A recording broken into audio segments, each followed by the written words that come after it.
So I think that there's a buildup because when you become a business owner, the first thing that you have as a goal is to make money, right? Like that's all you're thinking about. Like I'm trying to keep lights on. You're taking a huge risk. You might start off with it as a hobby, right? At first, Yes. or doing it on the side, the less risky way, maybe keeping a W-2 for a little bit.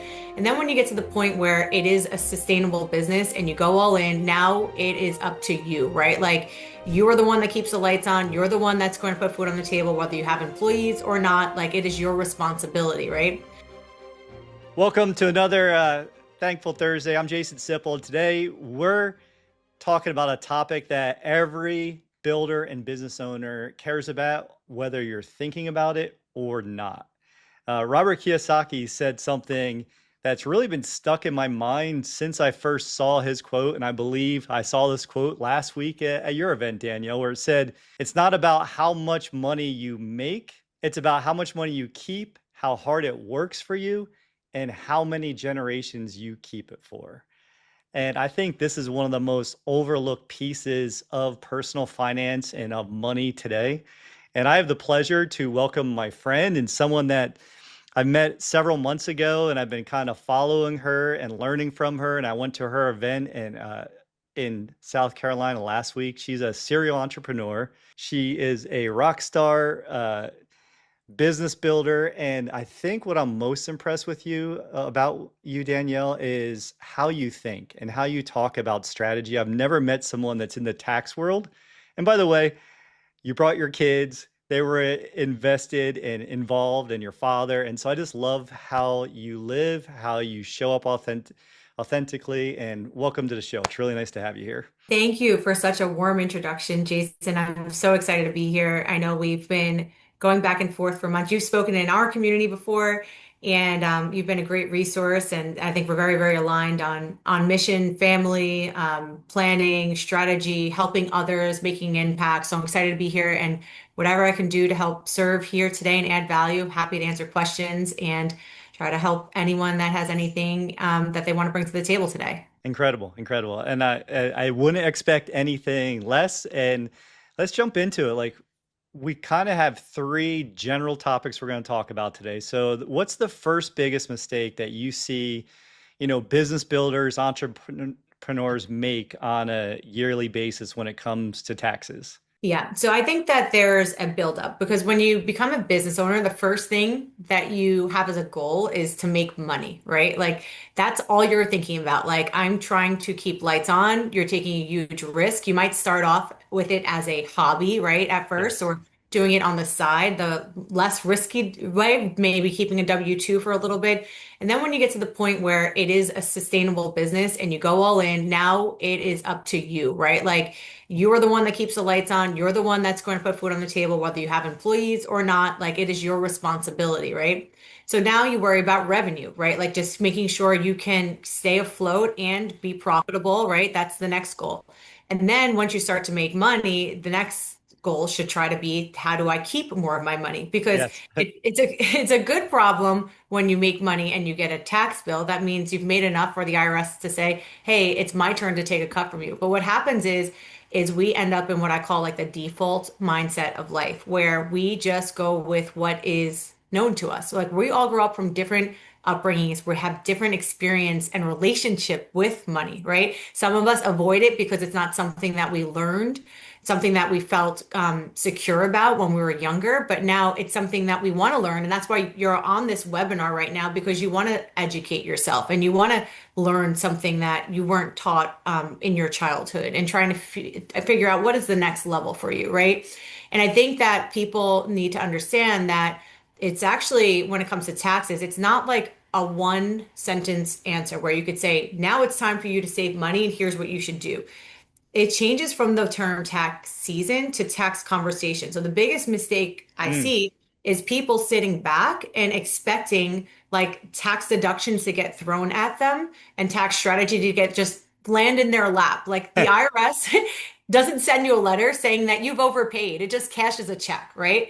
Yeah. Like they're never going to put it on a billboard saying like you probably don't owe me this much money and here's how not to owe me this much money and legally. Like I'm a CPA, right? And anyone that works with me is CPA and tax attorneys. We're all certified. We do everything 100% legally, but we don't sit by like default and let the IRS take over when it comes to what we are going to assume that we owe them for taxes for our clients or for ourselves. So I think what happens is you need to become like your own self advocate in the space. And that's why you're here, because I'm sure you probably have some kind of advisor in some capacity, whether it's a financial advisor or maybe you have someone that's in a certain segment of estate planning or whatever it is, or maybe you even have a tax person, right? But like to truly be able to capture the knowledge, like you have to be your own self advocate or have a trusted Mm, team that you can rely on to partner with you to take that away from you that you trust, right? yeah. Because there's so many things that are out there, there's so many misconceptions, and it can be really, really confusing.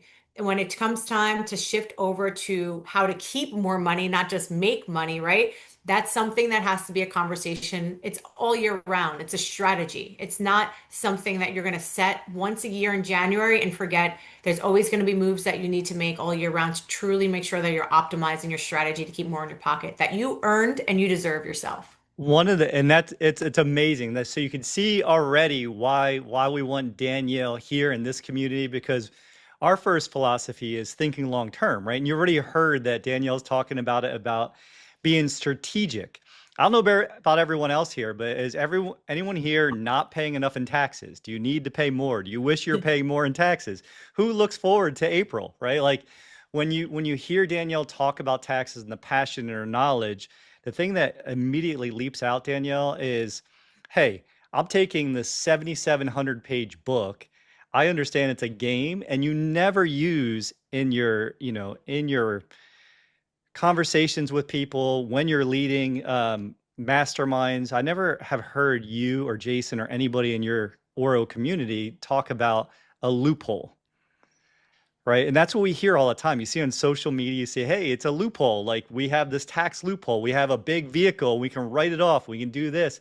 That's not what we're talking about today, right? We're talking about how do we keep more of what you earn? Because if you go out, like Danielle said, and you do the first job of making more money, I've talked to people who've gone from starting a business to being very successful. And they're like, oh my God, Jason, I'm paying $100,000 in taxes. I'm like, congratulations, that means that you have done well.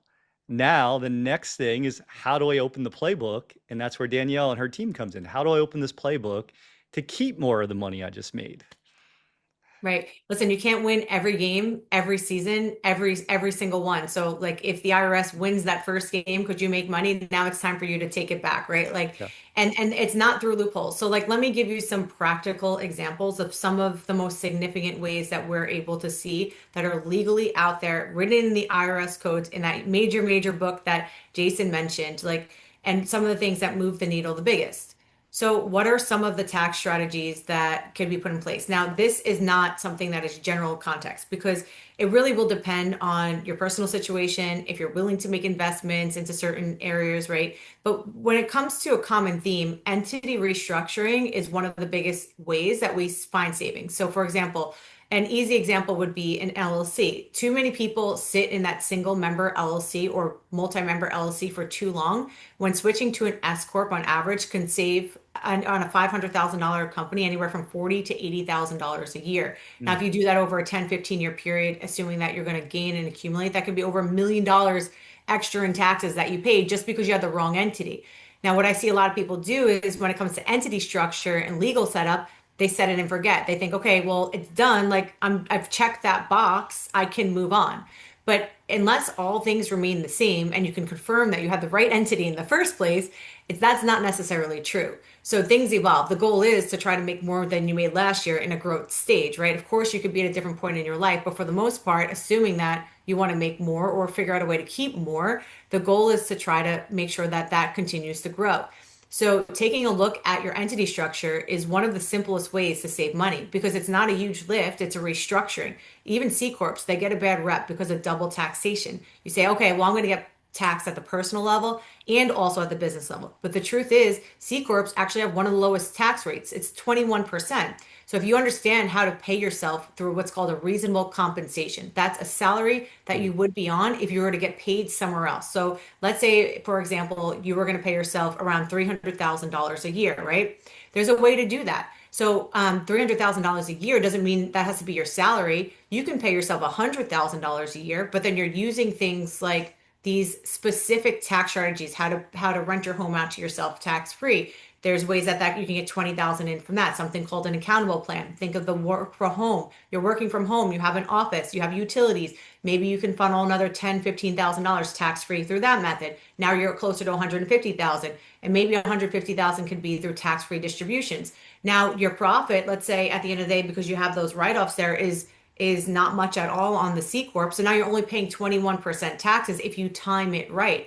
And that's why a strategy is different than just, plugging numbers in, crossing your fingers and hoping that, it's going to work out on your side. That's where we become at fault. So if you don't have an advisor doing this for you, that's going to take that brunt away from you, that pain away from you of figuring it out, then you need to be your own self advocate and make sure that you're constantly looking at it. Even if it's once a month, 12 times a year, it's better than once a year, right? Every Yeah. week you should really be looking at numbers. My recommendation would be 52 times a year. If Hmm. you the hardest part is setting it up. Setting up the foundation of the framework of how you want to look at your strategy, whether it's your income coming in, passive income, because what happens is that's when we fall into a reactive state. When we only look at things once a year. When we look at things 52 times a year, guess what? You get to make 52 decisions a year versus like, let me just now try to figure it out in what I call the ransom time of year when you get that phone call on April 14th and it says that you owe like $50,000 and you have to put it in tomorrow and you have to just assume that you're having that in a bank account. But all year round, you could have been planning, right? You could have been making moves. And that's not just tax strategy. I'm not saying to do a tax strategy just 52 times a year. I'm saying in every financial decision that you make, right? Your business, knowing your numbers, your key performance indicators, your KPIs, it all loops into the mindset of truly owning your wealth versus just assuming and following the default way and just letting the software tell you how much you owe versus you taking control and being able to make proactive choices so that you can tell it how much you'll owe or not owe. So Danielle, your message is everyone would benefit from being closer to their money. Everyone would benefit from sitting down on a weekly basis and saying, what did I do well this week? What didn't go so well? Where do I see growth that might affect what's going to happen 6 months from now? Yeah, Right. even in a personal stance, like, so even if, again, like if you have real estate investments, right? Like we look at our real estate, like I'm a real estate investor as well, I have our own portfolio and a property management company. I look at that once a week for about 30 minutes a week. That's all I do in my real estate from having my own physical short-term rentals, long-term rentals, and also a property management company because it's all running now because I've spent the time to build out a framework. So I have like systems in place where there's standard operating procedures. When this happens, do this. If this happens, do that. And then the numbers go in once a week and I look at them and then I can see, okay, well, vacancy rates look like they're predicted to be higher than usual for next month. What can we do to try to maybe put a discount in place? What should we do to try to get those Mm. numbers up? Because every week things change, right? Like, and that's what I'm talking about. It's not just tax strategy, it's the mindset of owning your wealth from a financial standpoint, from how you manage your credit card payments, right? Like how you manage your expenses. If you have to budget, then that's something every week you should be looking at. If you're at a point in your life where you're budgeting your money, right? Like if you wait to doing it quarterly or annually, you're behind the eight ball. You don't have control. The only way you're going to get ahead of it is if you truly understand how it works. The only way you're going to understand it is if you know it inside and out. And the only way you can do that is by repetition. And on a weekly basis, that's where you're going to get those reps in. I love it. So you're telling people to get on the mats, consistent, persistent action is going to be the thing that's going to move everyone forward. So, and you also said something else a couple times here is not loopholes. It's not, it's really, oh, you said there's not one plan. Like we've got a number of people watching right now while people watching when it's rebroadcast, but it's not a one size fit all. fits all, right? It's going to be individual to that person and where they want to go. Like, what are they trying to accomplish? Where do they want to go ultimately? And then you can Mhm. help them start dialing in, like, what is the proper structure? What is the proper strategies that we could put in place for this individual, for this business, right? So, Right. That's exactly right. Yeah, there's never a one size fits all. It is, and if anyone tries to like sell you into a plan of that, you're with the wrong person. That's just them trying to make money. Like everything's gonna be super custom. Like there's three buckets when I look at life when, in general, when it comes to finances. There's number one is your current income. That's like what puts food on your table. Maybe your W-2, your business income, 1099, commissions, bonuses. The second bucket is going to be your retirement planning. So that's how are you handling retirement that you actually can access some kind of capital. Maybe you have some passive investments that you're planning on cashing out for real estate or portfolio income, or maybe you're investing in things like IRAs or self-directing or whatever it is. And then there's a third bucket, and that's legacy, right? And that's how do you set up for your future? And how important is that to you? And what do you want to have access to and when for the next generations beyond? And those buckets are going to be a different measure and lever of importance to each one of you. So if you measure it at 100%, I bet if we ask everybody that's in here right now, you have 100%. 100 is your number. I want you to rate the three buckets and 100 being the total of what percentage of importance each bucket is. Current income, retirement income, and legacy, right? And each one of you most likely are going to have a different answer. There might be some of you that might have the same, but what goes into those buckets, even if one of you has 50, 20, 30, it's going to look different on the specifics. Some of you are going to want to make sure you never have to hit probate one day, and you're going to want to make sure you have different types of trusts in place. Some of you, for life insurance, you want to have access to capital through infinite banking right now, right? Some of you don't care about that, and it's more for the future, right? To just make sure it's a protection standpoint. Some of you need more, some of you want more. It's all different, right? Like, and current income might be 90% right now and shift in year three from now, and doesn't have to stay the same. So that's why it's super custom. And when I say like the regular attention to it is important, those three buckets will shift throughout life. You're never going to start life to answer that question at 18 years old when you have financial responsibility, as you will answer it when you're in your later ages of life of 70 and beyond. It's going to look different, those level of importance. You're more than money. One of the most important things to you at that stage is going to be your time. yeah, your time freedom, right? When you talk to people, I'm sure you hear this answer all the time. What's the most important? Where do you want to be in 3 years? I want to have more freedom or more peace of mind or more time with my family, right? More vacations. Like it's always some element of freedom. It's usually time is our most valuable asset. And most people don't know that, right? They don't know that, hey, if I keep, if I don't have a strategy, like what you're talking about, if I don't implement strategies so I can learn how my money can go to work for me, then I will end up working for the rest of my life. Like I will trade my time, my most valuable asset, for money. And so you kind of just went through a bunch of different ways that people, whether it's through their structure, their corporate structure, whether it's through planning and strategy. But one of the things I hear you talking about a lot, and I like you to just touch on, is you talk about documenting things. You talk about first, you said meet 52 times a year, really make sure you're not behind the eight ball.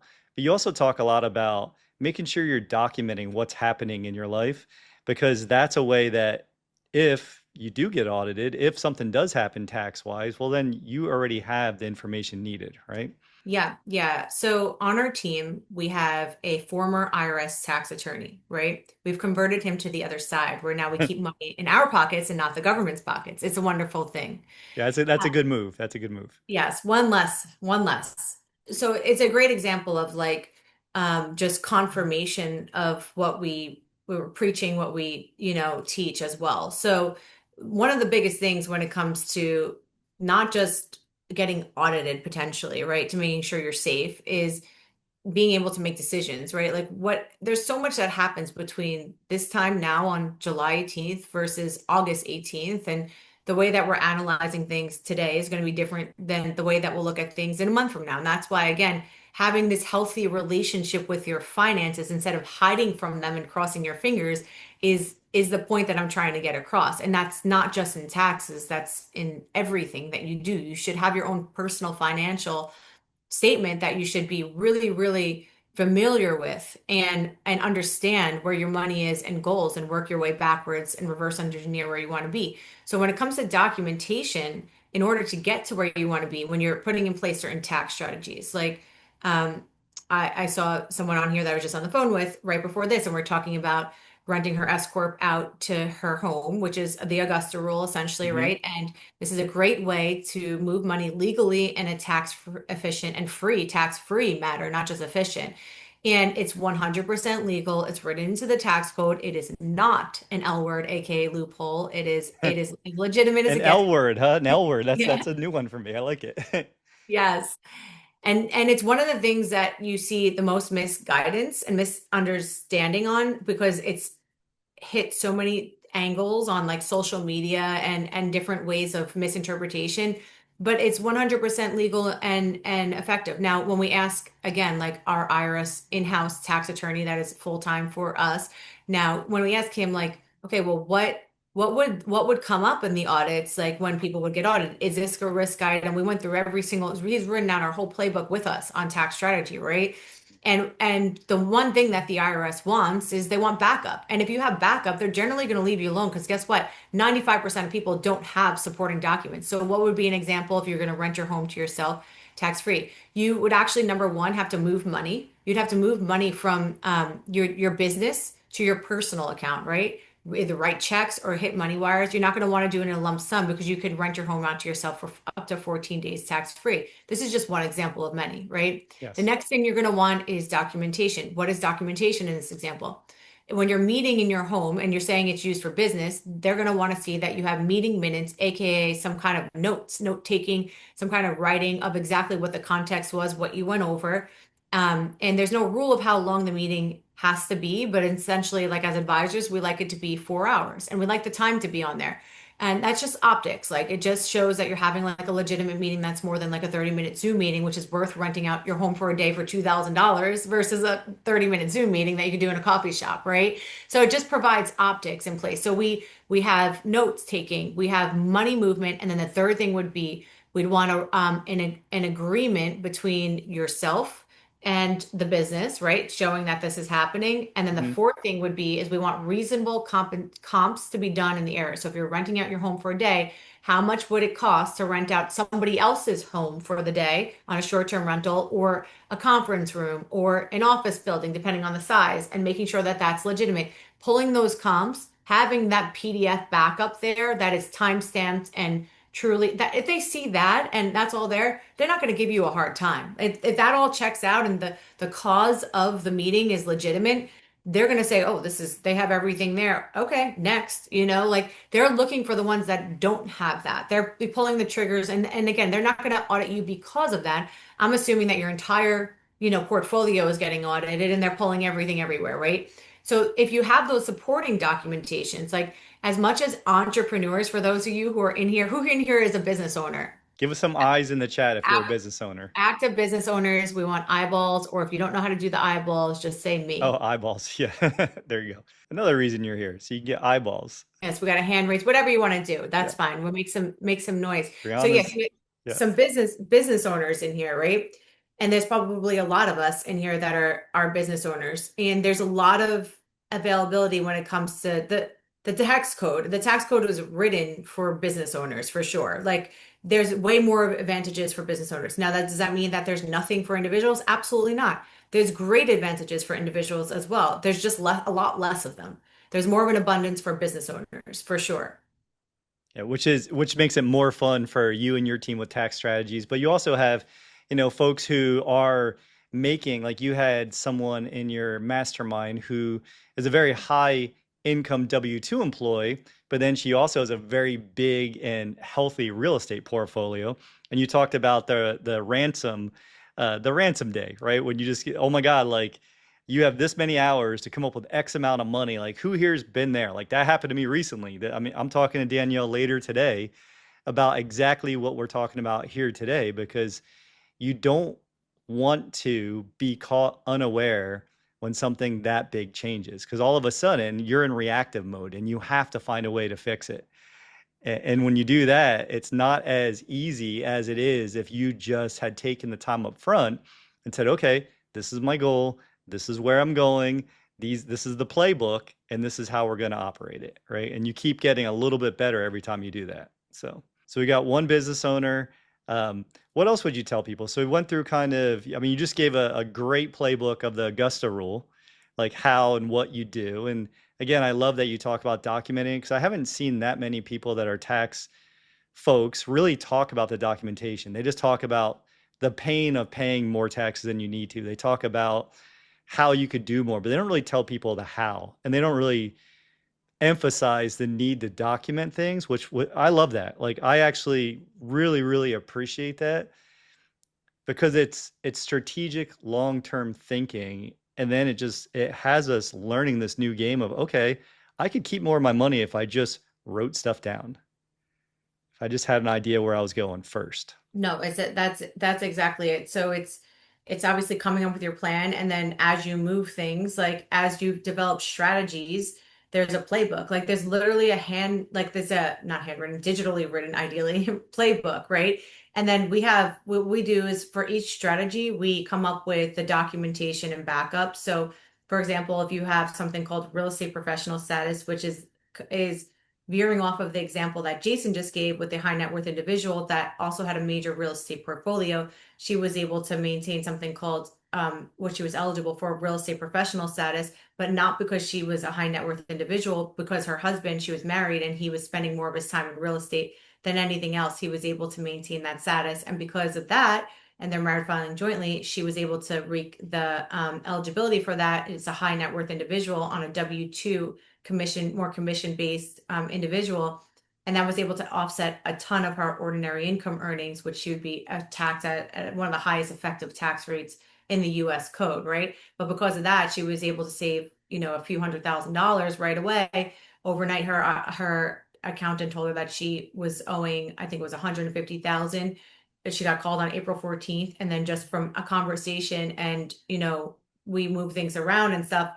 Overnight, we got her down to $30,000. So it's $120,000 in one conversation. So that's the power of it. And the thing is like we had to put her on a plan to make sure she got all of the backup. So as one of the core requirements for real estate professional status goes, you need to not only be spending more than half of your time in real estate. In addition to that, you need to maintain a minimum amount of hours per year per calendar year of 750 hours or more. Now, if you say to the IRS, you check that box, like I'm a real estate professional, you don't need to be licensed or anything for that. This is just one example of the, if you get audited, the thing that they're going to want is proof that you spent 750 hours. Where do you have that? Right. And most people don't. That's the problem. They'll check a box and they don't. Or they don't check it because they don't even know what it is, right? So, or they'll check it incorrectly.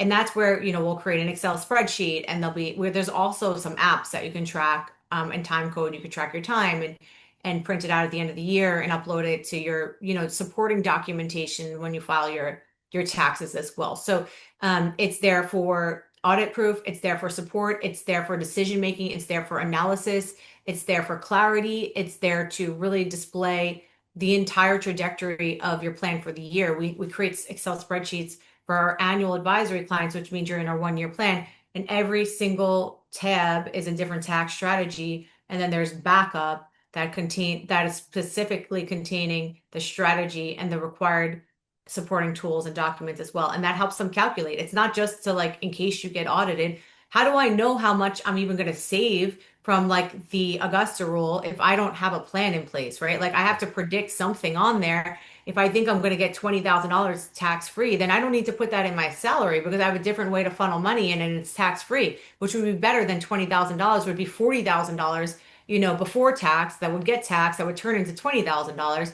So, it's a lot more pain, a lot more, it goes to the IRS and it's not worth it. So if you're able to see the whole picture for the whole year in front of you, then you can, and that ties into like a front page. That's how we're able to make decisions. And again, I say this about taxes because that's what we do. But personally, I would suggest doing this financially, your credit cards, your budget, even if it's just full numbers of what's spent each week in and out. You don't have to track every little dollar. I get that gets nuanced, but set your targets because without targets, nothing is actually measurable. So you could say like, oh, I want to spend less, but what does that even mean? Yeah. What is less? what is it? You don't even know progress if you don't have a target and you're not measuring it, right? So like you don't even really have a goal. Like you think you do, but you don't. What is it on a weekly, daily basis? And that's why when I say like the relationship with your finances is so important because that's how you're gonna get break away from this financial freedom, right? Like the trap of being stuck in the hamster wheel where the IRS takes money out of you first. They're the ones that you have to pay first, and then you get whatever's left. It's the opposite. You gain control of your money. You gain control of your decision making. You gain control of what you want to invest in. You gain control over what you want to put money in for legacy planning. But you can't do that if you sit back in the default life and just let like life run its course. You have to commit to your own financial like interests and being your own self advocate or find an advisory firm that truly is going to do this for you or partner with an advisor like someone like Jason, or someone that's going to truly manage at least a part of your wealth for you, right? Like if they could take a segment away versus the whole thing, it's better than nothing. If there's a part that can be managed by others, then let them manage it, but make sure that they're doing your expectations and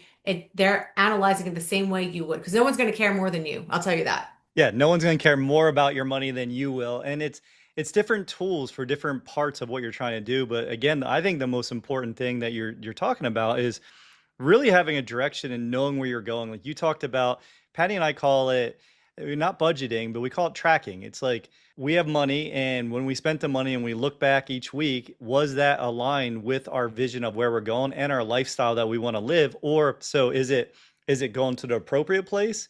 Is it something that we can pause for now? Or is it something that we just need to cut out because it's so unaligned, right? Just kind of make it simple buckets for yourself.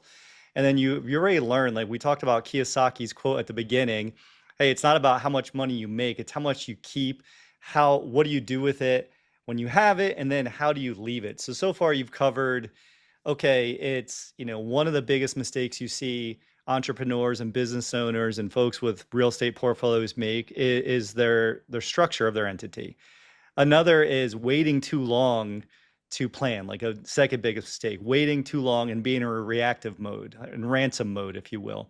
What's another mistake? What would you say is a third biggest one that you see people make? Yeah. So between waiting too long and also entity restructuring, I think that another thing that people make a huge mistake in is when it comes to people that are in like self-employment world versus like the true business, not that it's not true, but like business dealing with employees, dealing with layers, dealing with like it's not the same thing, right? So when you manage your money, when it comes to being able to have a true understanding of what to invest in, you have to look at all of the things. And like I mentioned earlier, it's not a general sense. So you're going to mature in your relationship with money as well. There's levels to Yes. it, right? Yeah. And the same thing with your advisors or no advisors, right? You may start off in TurboTax or H&R Block, but then now you're going to look into legacy planning, and now you're going to look into estate, and now you're going to look into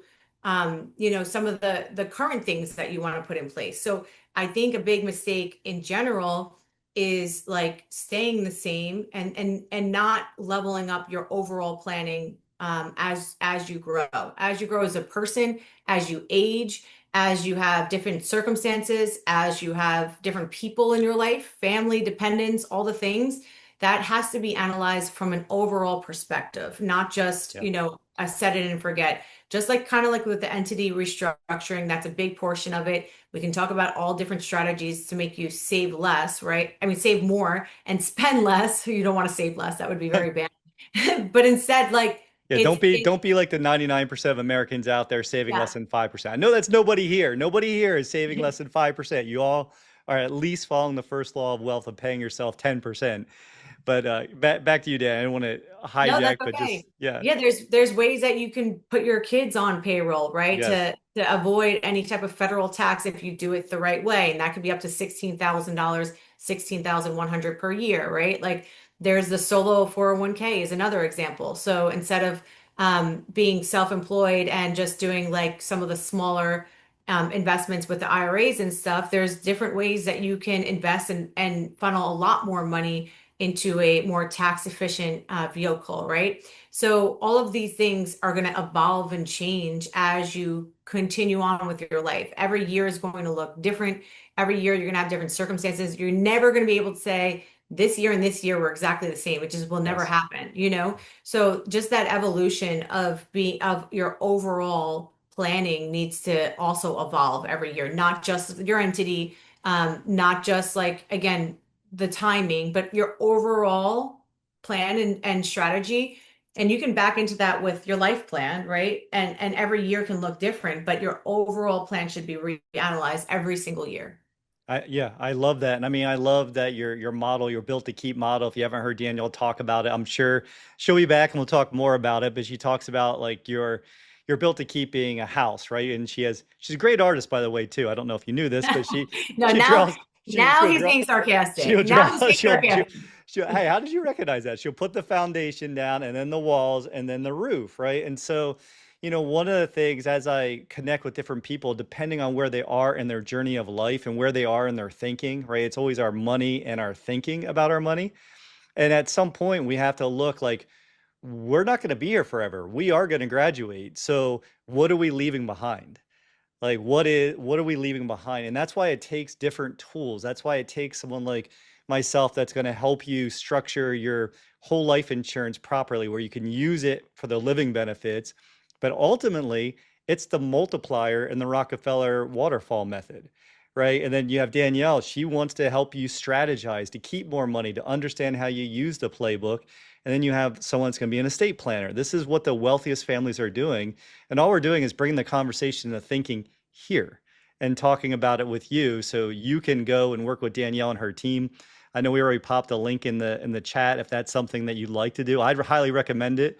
Like I said, I wouldn't bring you anything that I'm not personally doing. And I'm meeting with Danielle later today about exactly what we're talking about today. So anything else, any other wisdom that you want to share with the group today? And uh, any thoughts maybe in closing? Thank you. I'll leave with this. It can be really overwhelming to understand where priorities and efforts should be made first when it comes to decision making. There's so many different forms of information you can consume and receive. You Yes. can listen to three different podcasts today, and they'll tell you contradicting information, and each one of them sound legitimate and great, and none of them are wrong, right? And what I would say Mm, is find a trusted framework or advisor and make sure there's proof, right? Make sure you do due diligence, make sure that they've done the thing, the people that you want to follow, the method, whatever it is, and shut everything else off because that is going to give you analysis paralysis. And it's not just about this topic here today. It's the same thing if you read, 100 books this year, you're just going to have a whole bunch of books that you can say you read, and you're barely going to be able to repeat much of any of them, right? Of any of them. But if you study one book and you truly study it and you read it over and over and you put that into implementation and you do one chapter at a time and you actually implement it and you test it, and then you reread it and you test it again, that's what's going to move the needle. yes. So as we go through like a lot of high level information on this conversation today, I know it can be a little bit overwhelming when you hear us rattle these things off like it's second nature, but just know um, most people are not even close to feeling like secure about their finances. Like 99% of people come in where they feel like they have skeletons in their closet. So the first thing that you can do is face where you're truly at. It's Yes. okay if you're not where you want to be yet in retirement. It's okay if you're not there in legacy planning. It's okay if you made bad choices in the past. But the best thing that you can do is make a choice today to hold yourself accountable and change that starting now. That's Yeah. it. So don't beat yourself up. Don't try to learn it all. Don't get overwhelmed. Pick a lane, stick to it, hold accountable, and take it one step at a time. So much great wisdom. As we say here all the time, if you don't know this, you just don't know it yet. Give I yourself love that. permission. I love that. Give yourself permission to say, you know what? Where I'm at today, like if I asked all of you, if you're exactly where you are today, 3 years from today, how would you feel? Right. And if you're not liking the answer, then when's a better time than now? When's a better time than now to look yourself in the mirror and say, hey, I'm going to adjust. And whatever I don't know yet. It's just a game. It's not a rehearsal, by the way. It's not a dress rehearsal. We don't get to do this over. We can start over. We can make mistakes that Daniel just talked about. But again, it is what are you going to do with the information that's in front of you? What are you going to do to apply it, to implement it, and just start somewhere? Like, it doesn't matter. Like, one of the things Danielle and I talk about, I didn't mean to go off another tangent, but we talk about is like, okay, well, we have some people that are starting with their trusts, right? I saw that in the chat earlier. Like, we're going to do our trust first. And some people are starting with their tax strategy. Some people are starting with their life insurance. I don't really think it matters when it comes to building, keeping, and multiplying your wealth. It doesn't necessarily matter and have one entry point.